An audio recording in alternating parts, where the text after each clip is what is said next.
So I'm sure you're all aware of the horrible story that came from Sydney where an attacker stabbed and killed 5 people. Several were injured, including a baby. Now, the attacker was killed on site, but the story doesn't actually stop there. Now, instead of thinking about the victims, which is what should be happening from this shocking event, things like this almost always turn political. And when I mean political, I mean racist and bigoted. Now, Julia Hartley Brewer, one of the worst people in the media, and I'm not just referring to her lack of journalism, but she is genuinely a nasty person. She's a rent-a-gob, all-round vile and unpleasant mouthpiece. And she said this on Twitter. Another day, another terror attack by another Islamist terrorist. 6 dead, others seriously injured, including a baby. Today, it's Australia's turn. The other day, it was France's. It'll be our turn again next. How long do our governments think we're going to put up with this? Now, that in itself isn't particularly an offensive tweet, but it turns out that she had no idea what she was talking about. Now, at the time of the tweet, no details have been released of the suspect. All we had was an initial comment from the Australian police who said that this wasn't terrorism. In fact, the person wasn't Muslim, the killer's religion is unknown, and it's clearly irrelevant. Instead, he was a white Australian by the name of Joel Couchy. Yet Julia automatically assumed it was an Islamist terrorist. Some of the photos show Couchy's face and, well, he has a beard. And you just know that some people went, oh yeah, it looks like a Muslim, has to be. Well, they were wrong. But it's not just about being wrong. It's about the fact that people like Brewer have a massive audience. They work in the mainstream media. They have a duty to hold very basic journalistic practices. But she isn't a journalist. She's a propagandist, and she knew exactly what she was doing. Now, has she apologised? Nope, of course not. Now, this is a response after being called out on her bullshit, and it's disgustingly callous. My tweet below was incorrect. The attack in Sydney was not an Islamist terror attack. It was carried out by a man the police have since named as Joel Couchy, who they say had mental health problems, not an ideological motive. I doubt that will be much consolation to the families of his victims. She then tweeted beneath it, oh, and the reason I didn't retract sooner was simply because I was out and busy all day yesterday enjoying the sunshine with my lovely family and didn't look at Twitter or the news again until this morning. You guys should try that sometime. I mean, that's just vile. She wrote an incredibly incendiary tweet, assuming the attacker was Muslim because that's what our media does. I mean, the media pretty much assume that all Muslims are dangerous. And instead of deleting and apologising, she just went about her day, not caring the world, and just made a statement based on zero evidence and didn't check Twitter until the next day. Then upon finding out that she's basically a lying scumbag, she responds with a snide tweet. But her job is already done, and that was to fan the flames of Islamophobia. It doesn't matter if the tweet ends up being deleted. She got her point out there, and her point is that most of the danger you'll face comes from Muslims.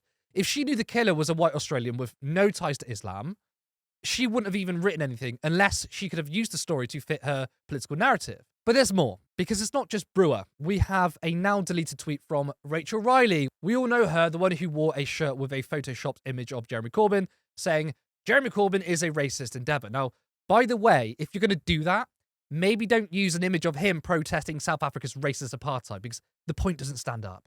Now, this response to the attack was unbelievably racist.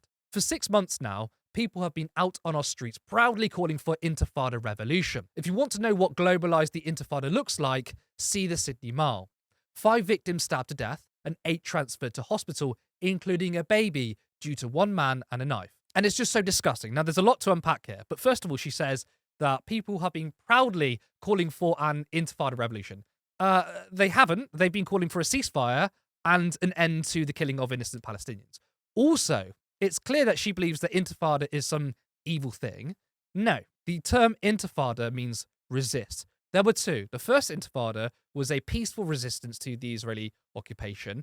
In response, Israel murdered innocent people. So the second Intifada was, unsurprisingly, violent since the peaceful route didn't work. So when people refer to Intifada, it's not necessarily a call to violence. It's just a call to resist occupation, apartheid, and genocide. But the broader point of this tweet is that she automatically assumed that this attack was linked to October 7th and Palestinians. There was no evidence at the time that showed this had anything to do with it, and now we know it absolutely doesn't. But she's instilling fear in people. She's saying that what we saw in Australia, it's the same people who go on ceasefire marches.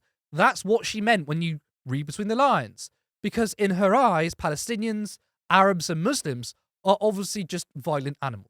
Now, she did delete it after there were calls for her sacking from Channel 4, which they absolutely should, by the way.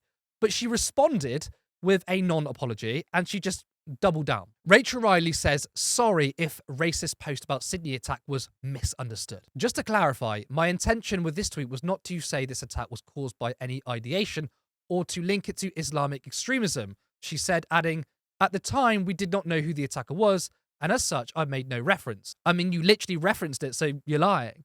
Referencing the marches calling for a ceasefire in Gaza, Riley said, my aim was to highlight the weekly calls for intifada being tolerated in London and around the world, which in actuality means violence on our streets. Sadly, the type of attack seen in Sydney yesterday is exactly the kind of violence the previous intifada involved, and I hope to avoid in future, but in my opinion, ignoring the problem won't make it go away. Attacks on Jews have recently become repackaged as resistance in some circles, and we should in one voice condemn all acts of violence, whoever the perpetrators and whoever the victims. I am sorry if this message was misunderstood.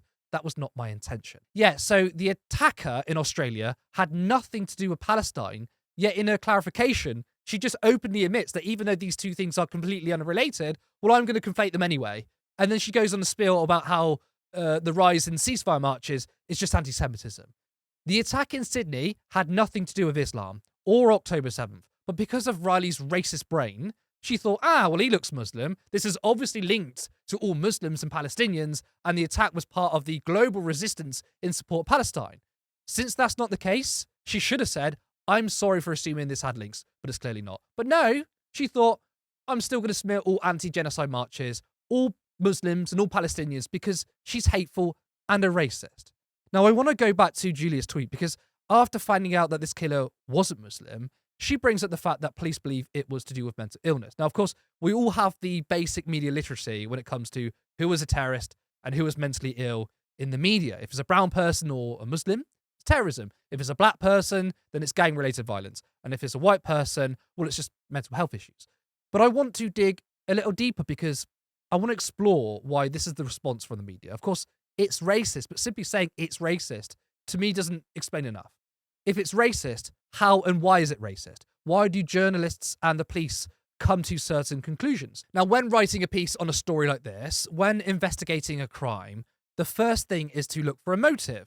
When a Muslim commits an act of terror, the police don't tend to look very far. They, in their mind, have established the motive, and it's a religious one. When it's typically a white person, the motive isn't clear to them, so they'll dig deeper and they'll find a history of mental illness, and now they've got the motive. It's mental health. But here's the thing. The police and the media lack nuance when it comes to motives. I mean, don't Muslims also suffer from mental health issues? Aren't there Christian fundamentalists out there? Even if a Muslim went out and killed in the name of their religion, why is it always written off as simply terrorism and nothing else? Couldn't it possibly be that someone who happened to be a Muslim suffered from a mental health episode and that was the cause of the attack? Now, it would be almost impossible to find out which one is the cause. But to me, that tells me that we need to be looking at this in a far more nuanced way. We don't know the religion of Cauchy, but if he's a Christian, couldn't that be a motive? There are ultra-conservative passages in the Bible. Think how extreme the Westboro Baptist Church is in the US, all because of their beliefs. And I'm not saying there is any religious motive from this man, by the way, but the very rigid groups we put people in are dangerous. Maybe Cauchy wasn't suffering a mental health episode, but he was an incel, for example. There are many different motives that drive people to certain things. There are religious people who don't particularly practice it. They don't go to church. They'll believe in God, but it's not really a big influence on their life. You don't think there are Muslims out there who are more culturally Muslim, somewhat practice it because of their family, but it's not the most important thing in their life. Now, what if said made-up person committed an attack? The media would jump to Islamism despite this not being the motive. So when we automatically put people in these black and white groups, not only are we potentially stopping ourselves from learning the true intentions of people, but the effect it has on religious and ethnic minorities is negative, and it further perpetuates stereotypes, and it's often done unconsciously. So yes, the effect is racist, and yes, Rachel Riley and Julie Hartley-Brewer, I personally think, are consciously being racist. But for a lot of people in the media, they are pushing the same narrative without realizing, and that seeps into our everyday way of thinking.